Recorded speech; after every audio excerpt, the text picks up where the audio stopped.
성경 말씀 요한복음 4장 16절부터 26절까지 교독하겠습니다. 148쪽 제가 먼저 읽겠습니다. 이르시되 가서 내 남편을 불러오라. 여자가 대답하여 이르되 나는 남편이 없나이다. 예수께서 이르시되 내가 남편이 없다 하는 말이 옳도다. 너에게 남편 5이 있었고 지금 있는 자도 내 남편이 아니니 내 말이 참되도다. 여자가 이르되 주여 내가 보니 선지자로소이다. 우리 조상들은 이 산에서 예배하였는데 당신들의 말은 예배할 곳이 예루살렘에 있다 하더이다. 예수께서 이르시되 여자여 내 말을 믿으라.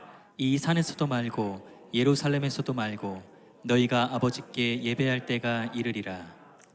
너희는 알지 못하는 것을 예배하고 우리는 아는 것을 예배하노니 이는 구원이 유대인에게서 남이라. 아버지께 참되게 예배하는 자들은 영과 진리로 예배할 때가 오나니 곧 이때라. 아버지께서는 자기에게 이렇게 예배하는 자들을 찾으시느니라. 하나님은 영이시니 예배하는 자가 영과 진리로 예배할지니라. 여자가 이르되 메시아 곧 그리스도라 하는 이가 오실 줄을 내가 아노니 그가 오시면 모든 것을 우리에게 알려주시리이다. 다 같이요. 예수께서 이르시되 내게 말하는 내가 그라 하시니라. 아멘. 우리 좌우에 먼저 사랑합니다 인사할까요? 사랑합니다. 사랑합니다.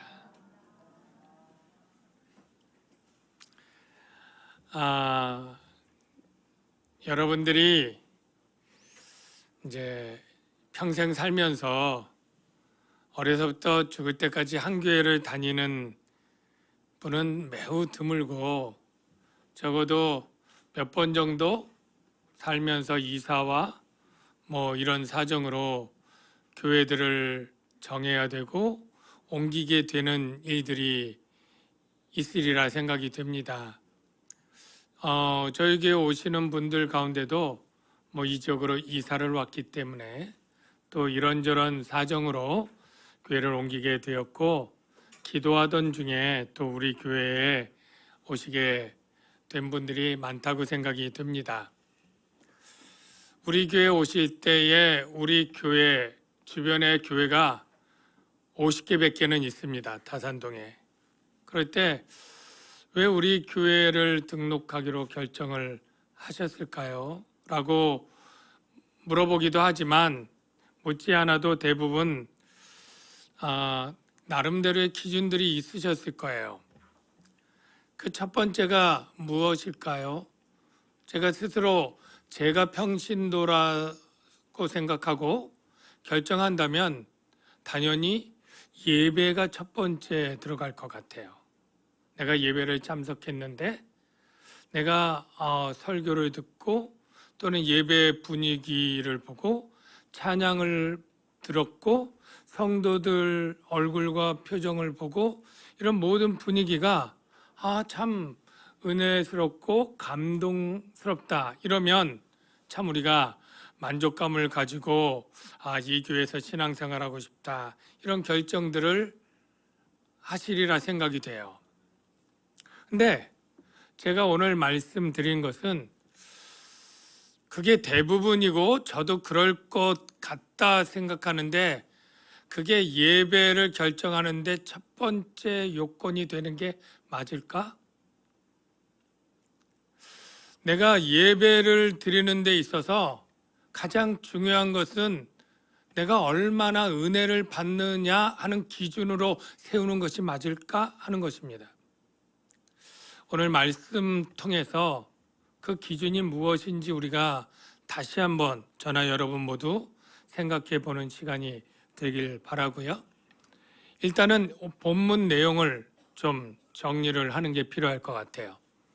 예수님이 사마리아 여인과 지금 이야기하는 중에 난데없이 밑도 끝도 없이 남편 얘기를 합니다. 문맥이 완전히 딱 끊어져요. 분명히 물 달라고 해서 물 왜 달라고 하니까 내가 너에게 물을 오히려 줄 수 있다 얘기하고, 이 물은 계속 먹어도 목마르지만 나는 목마르지 않는 영생의 샘물이 되어줄 거다, 이야기까지 지난번에 대화가 진행이 됐어요.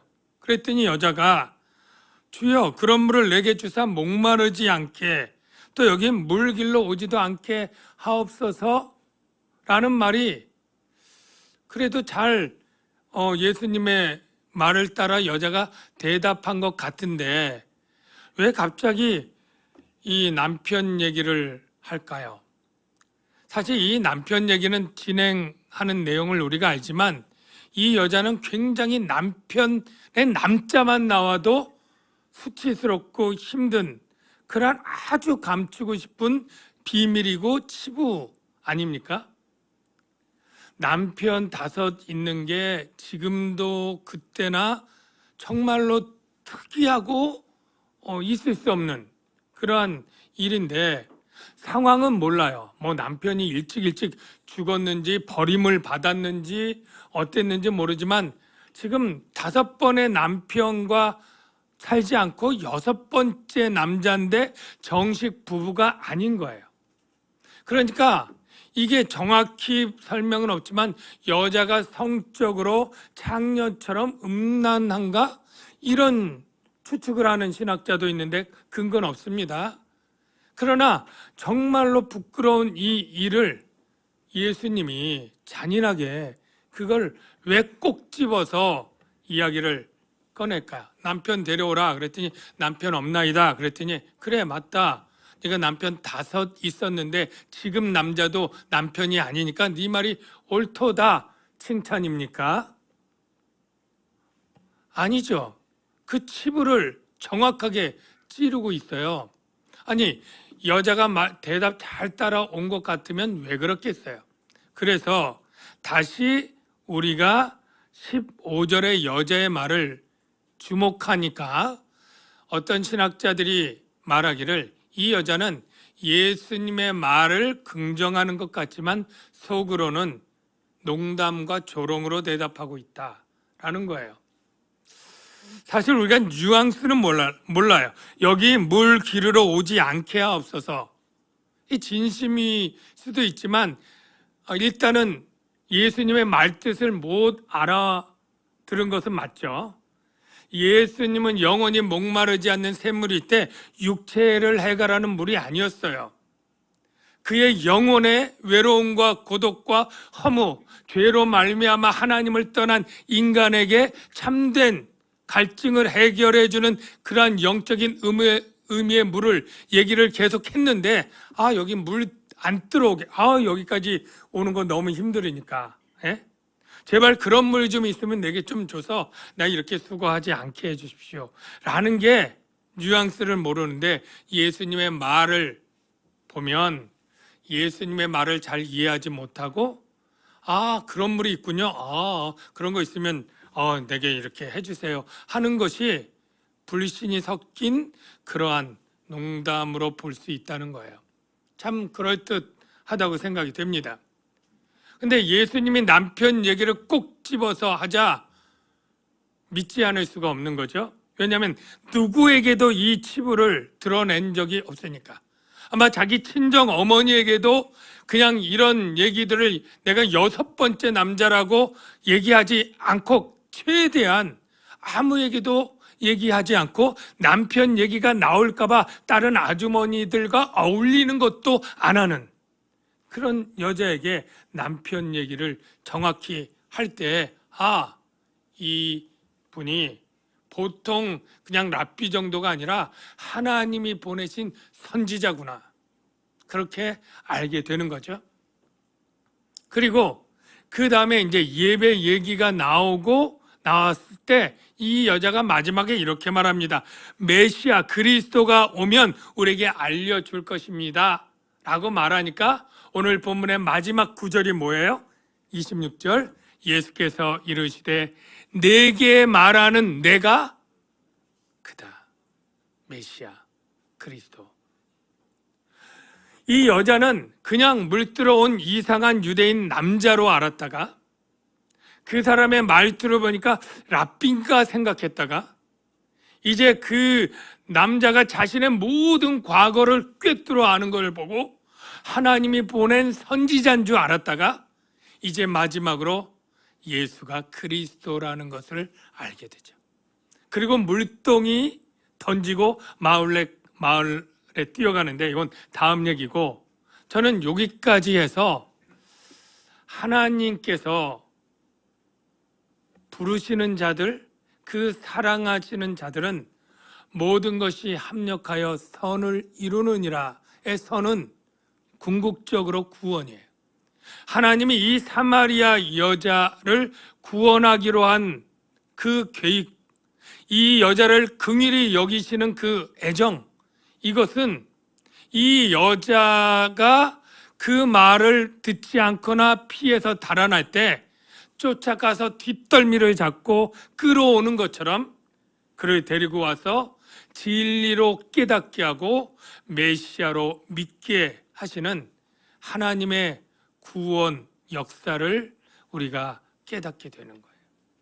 저는 저와 여러분이 이렇게 예수 믿기로 하고 이 자리에 있는 것이 여러분 스스로의 의지와 결단이 아니고 하나님께서 여러분을 사랑하시기 때문에 피하고 제 갈 길로 가는 양무리 같은 여러분들을 목자의 심령으로 가서 지팡이와 막대기로 여러분들을 데리고 와서 구원으로 인도해 주시기에 이 자리에 있다고 믿습니다. 우리는 다 양 같아서 제 갈 길로 가고 하나님이 선택한 이스라엘 백성은 목이 곧은 백성이라고 성경이 말합니다. 우리가 호락호락하지 않아요. 우리가 고분고분하지 않는 죄성이 있습니다. 조금 잘해주면 따라가다가도 편해지면 내 갈 길로 가고 세상으로 가고 싶어하고 내가 원하는 대로 내 뜻대로 살기를 원하는 죄성이 우리 안에 본질적으로 있어요. 그런데 그때마다 하나님이 내버려 두었다면 우린 다 세상 길로 가서 낭떠러지에 멸망했을 거예요. 하나님이 그때마다 우리를 쫓아와서 가시덤불로 막고 담으로 우리의 길을 막고 막대기로 때리고 지팡이로 목을 끌어서 던져 갖고 와서 우리를 구원해 주신다. 이것이 하나님이 포기하지 않는 그러한 사랑이다라는 것입니다. 저는 이 여인, 알아듣지 못하고 농담적으로 받는 이 여인에게 이렇게 아픈 치부를 드러낸 것은 사랑하기 때문에, 그를 구원해야 되기 때문에, 그에게 내가 메시아라는 확신을 보여줘야 되기 때문에 하나님의 전능한 통찰력을 그 앞에서 보여주고 복음을 전해서 구원하신다 하는 하나님의 사랑을 깨달을 수 있다고 생각을 합니다. 선지자라고 깨달은 이 여자는 질문을 합니다. 바로 예배에 관한 것입니다. 간단히 정리하면 그리심산에서 드리는 예배가 맞나요? 예루살렘에서 드리는 예배가 맞나요? 라는 것인데요. 지난주에 제가 설명을 드렸지만 이 남북으로 갈라져서 아수르와 바벨론 따로 멸망을 했는데 이 유다는 바벨론에서 바로 돌아와서 성전을 짓게 되는데 이 아수리아의 혼혈 정책으로 혼혈 민족이 되고 혼합 종교가 된 이 사마리아 사람들이 우리가 성전 짓는 거 도와줄게 하니까 너처럼 타락하고 더러운 자들과 함께 할 수 없어. 그리고 거절했기 때문에 이 사마리아 사람들은 322년, 주전 322년에 그리심산에 성전을 짓습니다. 왜냐하면 출애굽한 후에 에발산은 저주의 산, 그리심산은 축복의 산. 그러니까 그리심산이 복된 하나님의 산이고, 그리고 이제 아브라함과 야곱이 거기다 단을 쌓았다고 그렇게 믿습니다. 그래서 그들은 이 그리심산에 졌는데 이제 129년에 요한 힐카누스가 이 그리심산의 성전을 무너뜨려 버리죠. 무너진 후에도 사마리아 사람들은 그 그리심산에 무너진 성전터 위에서 계속 기도하고 그렇게 드렸습니다. 그러니까 이 사마리아 사람들은 자기가 옳다고, 또 유대인들은 예루살렘이 옳다고 하니까 어디가 옳은지 아직도 결정이 안 나고 싸우고 있는 거야. 그러니까 예수님이 선지자 하니까 좀 어디가 맞는지 좀 알려주십시오 라고 물어본 거죠. 그랬더니 예수님의 대답이 무엇입니까? 21절을 봅시다. 예수께서 이르시되 여자여 내 말을 믿으라. 이 산에서도 말고 예루살렘에서도 말고 너희가 아버지께 예배할 때가 이르리라. 그리고 22절은 조금 문맥과 다른데 너희는 알지 못하는 것을 예배하고 우리는 아는 것을 예배하노니 이는 구원이 유대인에게서 남이라. 사마리아 사람들은 구약 성경 39권 중에 모세오경 5권만 성경으로 인정하고 나머지는 인정하지 않았습니다. 그 이유는 좀 복잡하지만 예루살렘 성전의 근거가 모세오경에는 희박하고 그 다음에는 솔로몬 다윗부터 예루살렘의 성전을 짓고 제사하는 내용과 이런 것들이 너무 많으니까 예루살렘 성전을 인정할 수밖에 없잖아요. 그러려니까 모세오경만 인정하고 다른 건 인정하지 않는 거예요. 그러면서 어떻게 됐느냐? 스스로 하나님이 알려주신 계시를 모르는 상태가 된 거죠. 다윗의 후손 유대인에게서 그리스도 메시아가 난다는 것도 모르고 예수님에 대한 많은 예언들을 그냥 역사서, 성문서, 시가서 다 아니라고 안 배우고 모르니까 알지 못하는 것을 예배하는 상태가 되었죠. 그러면서 예수님께서 23절에 이렇게 말합니다. 아버지께 참되게 예배하는 자들은 영과 진리로 예배할 때가 오나니 곧 이때라. 아버지께서는 자기에게 이렇게 예배하는 자들을 찾으시느니라. 하나님은 영이시니 예배하는 자가 영과 진리로 예배할지니라. 자, 이제 새로운 때가 오는데 바로 영과 진리로 예배할 때가 온다라는 거예요. 이 영은 인간의 영입니까? 아니면 하나님의 성령입니까? 참 이게 논쟁이 많아요. 또 진리로 예배한다고 하는데 진리로 예배하는 그 진리는 어떤 진리입니까? 진리로 예배한다는 게 도대체 무슨 의미입니까? 이것들을 오늘 꼭 정리가 되길 바랍니다. 먼저 이걸 본격적으로 하기 전에 예수님은 이 산, 그리심산도 말고 예루살렘도 말고 둘 다 아니다. 그리고 이제 성령으로 예배할 때가 온다라고 말하는데 이제 장소에 거룩한 장소가 없어졌다라는 겁니다. 구약 시대에는 오직 거룩한 장소가 있었습니다. 바로 예루살렘 성전 아닙니다. 제물은 거기서 죽여야 되고 거기서 하나님께 드려야 되고 율법의 형식을 따라서 그 장소에서만 드려야 되지 다른 데서 제사 드리지 못하게 했습니다.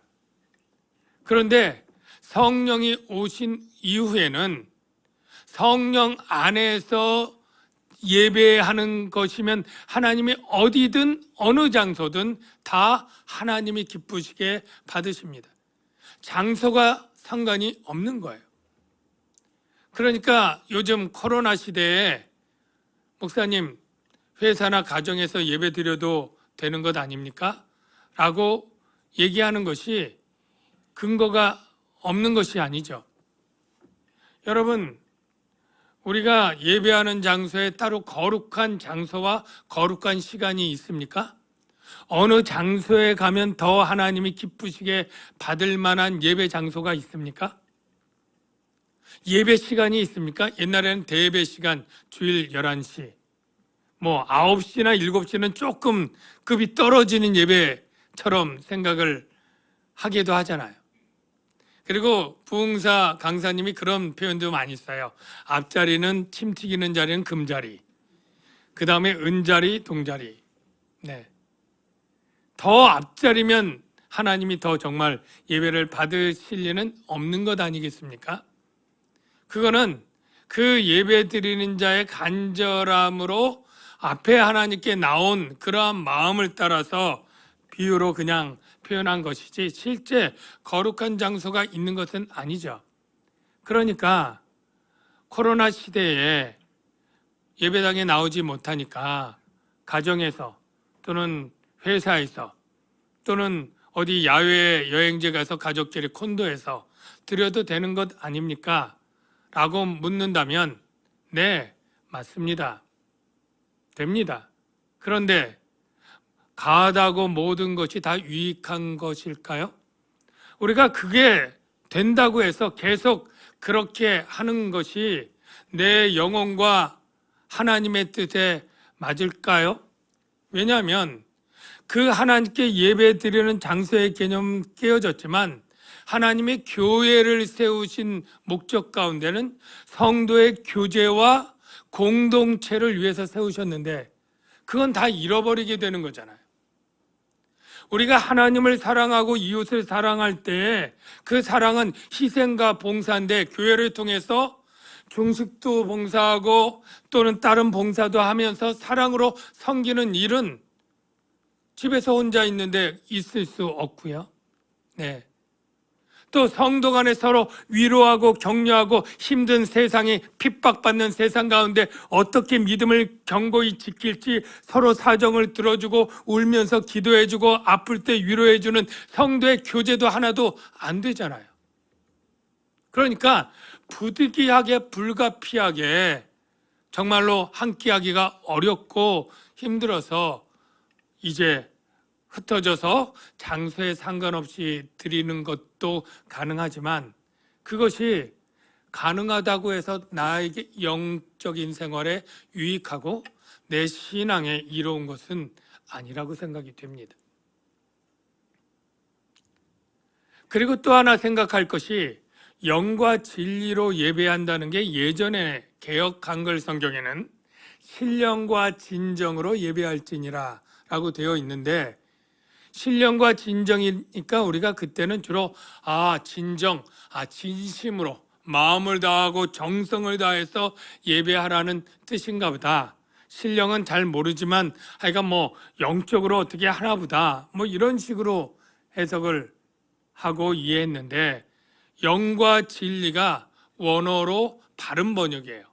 푸뉴마 엔 알레세이아 해서 영과 진리인데 그러면 이 영은 무엇이냐 하면 내 영이 아닙니다. 하나님은 영이시니 사람이 영혼 육이 있는데 내 영으로 예배하라는 뜻이다? 아닙니다. 왜냐하면 그러면 그때가 올 필요가 없죠. 늘 우리는 구약시대에도 영이 있는 존재니까. 그러니까 바로 이것은 성령이 올 때에 이 영은 성령이라고 여러분이 기억하시기 바랍니다. 왜냐하면 성령이 어떠한 영이냐면 아버지께 예배하도록 인도하는 영이에요. 자, 우리 로마서 8장 14절 자막 몇 번 건너뛰었는데 봅시다. 무릇 하나님의 영으로 인도함을 받는 사람은 곧 하나님의 아들이라.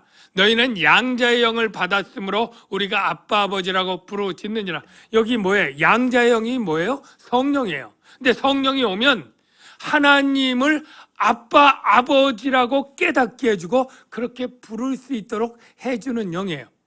구약시대에 하나님을 경외하는 유대인들이 하나님을 아빠 아버지라고 부른 적이 있을까요? 없습니다. 여호와 하나님이라고 조차도 못 부르고 지극히 높은 자 찬송 받으실 자라고만 불렀던 그 하나님이 성령이 오면 하나님을 아버지로 알고 신뢰하도록 그렇게 돕는 영이신 거예요. 바로 그래서 성령인 거예요. 성령으로 아버지께 예배하라고 얘기를 하고 있어요. 그러면 진리는 무엇이냐? 여러분, 성령의 별명이 진리의 성령이에요. 왜 진리의 성령이에요? 진리를 증언하는 영이니까. 성령이 말하는 모든 것은 진리입니다. 근데 성령이 말하는 진리의 핵심이 뭐냐면 예수 그리스도예요. 자, 요한복음 16장 13절 이하의 말씀을 보면 진리의 성령이 오시면 그가 너희를 모든 진리 가운데로 인도하시리니, 자, 여기까지는 잘 아는데 그가 내 영광을 나타내리니, 진리 가운데 인도하는데 예수님의 영광을 나타낸다고 하고 내 것을 가지고 너에게 알리신다. 진리의 성령이 가르치는 진리는 예수님을 알리는 거예요. 요한복음 15장 26절에도 그렇습니다. 아버지께로부터 나오시는 진리의 성령이 오실 때 그가 나를 증언하실 것이요. 여러분, 진리가 뭘까요? 제가 그 미션 스쿨 대학교를 가니까 강당에 예배를 드릴 때 늘 진리를 알지니 진리가 너희를 자유케 하리라 라는 표가 있었는데, 대학교 다닐 내내 그 뜻이 정확히 뭔지를 몰랐어요. 그래, 진리가 나를 자유케 한다는 그 자유는 또 어디로부터의 자유인지 잘 몰랐어요. 한 번도 가르쳐준 교수나 목사님도 없었고요. 근데 이 표가 뭐 한남대학교도 붙어 있고 그냥 진리, 자유, 정의 이런 단어들이 미션 스쿨 대학마다 거의 많은데 그 진리를 제대로 알지 못하는 거예요. 아까 얘기한 것처럼 1 더하기 1이 2 진리입니까? 해가 동쪽에서 뜬다 진리입니까? 뭐 팔이 안으로 굽는다 진리입니까? 그런 진리를 예수님이 말하는 걸까요? 천만에요. 예수님이 말한 진리가 무엇인가를 우리가 찾아야 되는데, 요한복음 14장 6절에 이렇게 말하죠. 유명한 말이죠. 내가 곧 길이요 진리요 생명이라. 그러면 예수님이 진리라고 했고 성령이 진리 대신 예수님을 증거하는구나 라는 것까지는 알겠어요. 근데 예수님이 진리다라고 할 때 그것도 이해가 잘 안 돼요. 아니, 예수님이 진리라는 건 또 뭐지? 정확히 구체적으로 우리의 이해 있게 좀 설명 좀 해주세요. 예. 그랬더니 요한복음 8장 31절에 이런 말이 있어요. 너희가 내 말에 거하면 참으로 내 제자가 되고 진리를 알지니. 내 말에 거하면 진리를 안돼요. 진리가 너희를 자유케 하리라. 이 말씀을 해요. 그러면 이 31장 앞에 8장에 어떤 내용을 했는지 그 말을 찾아보면 진리를 알 수 있겠구나 하고 앞을 정독했더니 그 설명을 다 여러분에게 인용하거나 설명하면 여러분이 굉장히 지루해하고 힘들어할 것 같아서 제가 요점만 말하는데, 거기 핵심은 예수가 하나님이다, 또는 예수가 죄로부터 구원할 구원자다. 이 두 가지가 예수님이 하신 말씀이에요. 예. 그 말씀 가운데 뭐라고 되어 있느냐면, 당신 누굽니까? 라고 말하니까 나는 처음부터 너희에게 말하여 온 자다. 이게 뭐예요? 처음부터 태초부터 말하여 온 자 하나님이다. 나는 하나님이다. 그렇게 그 앞에 말했고요. 내가 그인 줄 믿으면 살고 믿지 아니하면 죄 가운데서 죽으리라. 이 말은 나를 믿으면 죄 가운데서 살려준다. 너희가 죄의 종이지만 내가 너희를 자유케 해준다. 그 내용이 앞에 있는데 이 말에 거하면 진리를 안다고 말하고 있는 거예요. 그래서 진리를 정리해 드릴게요. 진리는 예수 그리스도. 제일 간단하게 정리한 겁니다. 조금 길게 설명하면 진리는 예수가 하나님이요 죄에서 구원할 구원자다. 이게 진리입니다. 이 진리의 지식 가운데 우리가 성령과 이 진리를 알고 믿는 가운데 예배를 드려야 하나님이 참된 예배로 받으신다라는 거예요. 자, 이제 조금 추가 설명을 할까요? 지금 예배가 전 세계에 얼마나 지금 드려질까요? 이 시간에 한국에 있는 모든 교회들이 예배 드리겠죠? 모든 가톨릭의 성당들이 전 세계 예배 드리겠죠? 전 세계 이슬람 예배가 드려지겠죠? 그 외에 통일교, 우리나라의 신천지, 예, 알지도 모르는 수많은 이단들 다 예배 드리죠? 자, 어느 예배가 가장 열정적일까요? 어느 예배가 가장 엄격하게 지킬까요? 우리 기독교의 예배입니까? 아니요.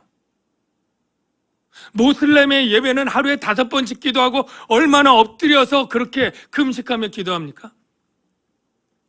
여러분, 신천지나 영생교나 이런 데 예배 드리는 모습 화면으로라도 보면 얼마나 줄 맞춰서 앉아서 박수치고 기도하면 1시간 이상 뜨겁게 울면서 그렇게 기도하는지 몰라요. 우리가 예배할 때 열정적이고 감동적인 예배가 기준입니까? 올바른 예배? 아니에요.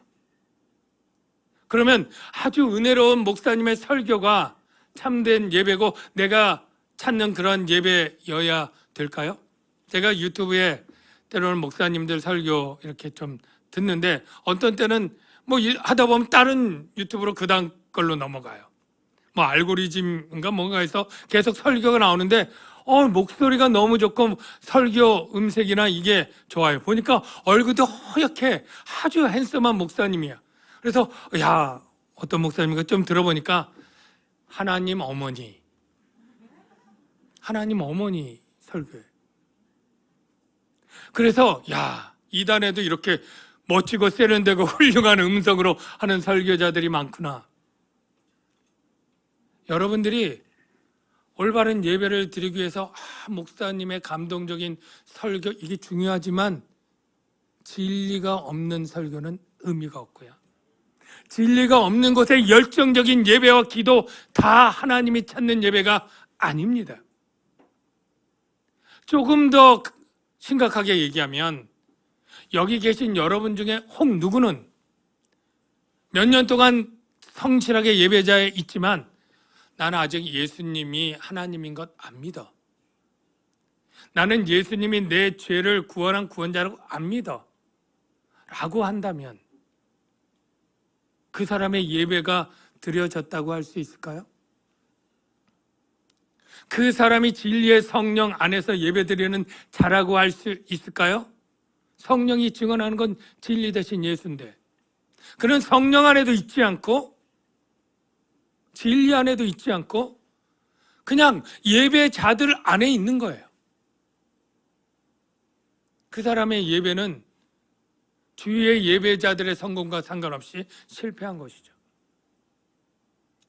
여러분, 여기 주목할 단어가 있는데 하나님께서는 이렇게 예배하는 자들을 찾으시느니라.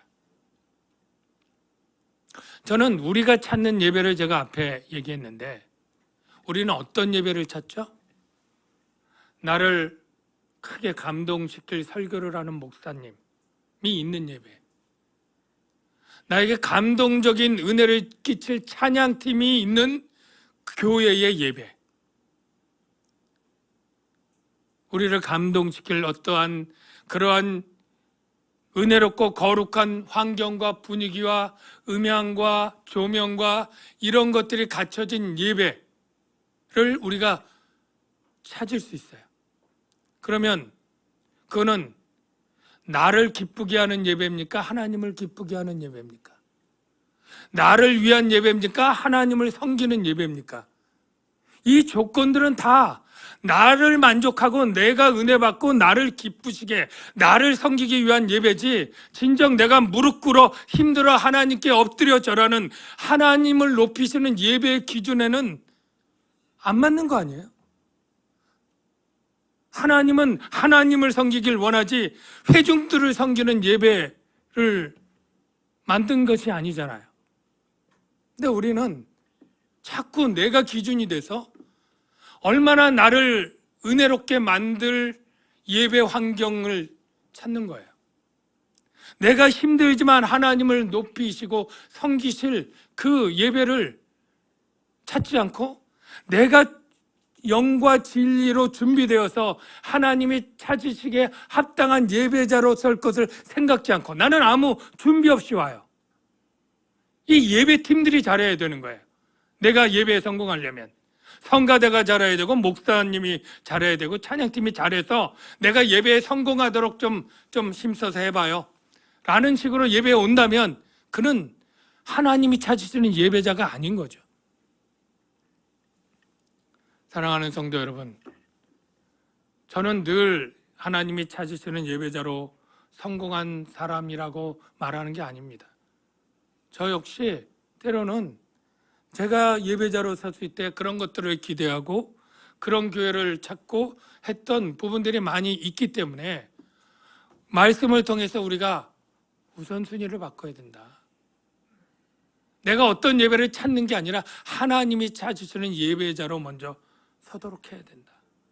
내가 정말로 진리를 바로 알고 믿기 때문에 진리 때문에 예수 그리스도를 지존하신 주님으로 찬양할 수밖에 없고 하나님의 그 크신 사랑을 감격에 겨워서 성령님이 내 안에서 그 부으신 사랑을 일깨워주니까 성령 안에서 하나님을 정말로 높여서 대표 기도할 때 저 사람이 기도 어떻게 하느냐가 아니라 내 마음을 동참해서 같이 기도하고 찬양팀이 박자 틀리는 거 보는 게 아니라 그 찬양 가사에 내 마음을 실어서 같이 하나님께 드리고 내가 성공을 해야지 딴 사람 성공하는 게 뭐가 중요하겠습니까?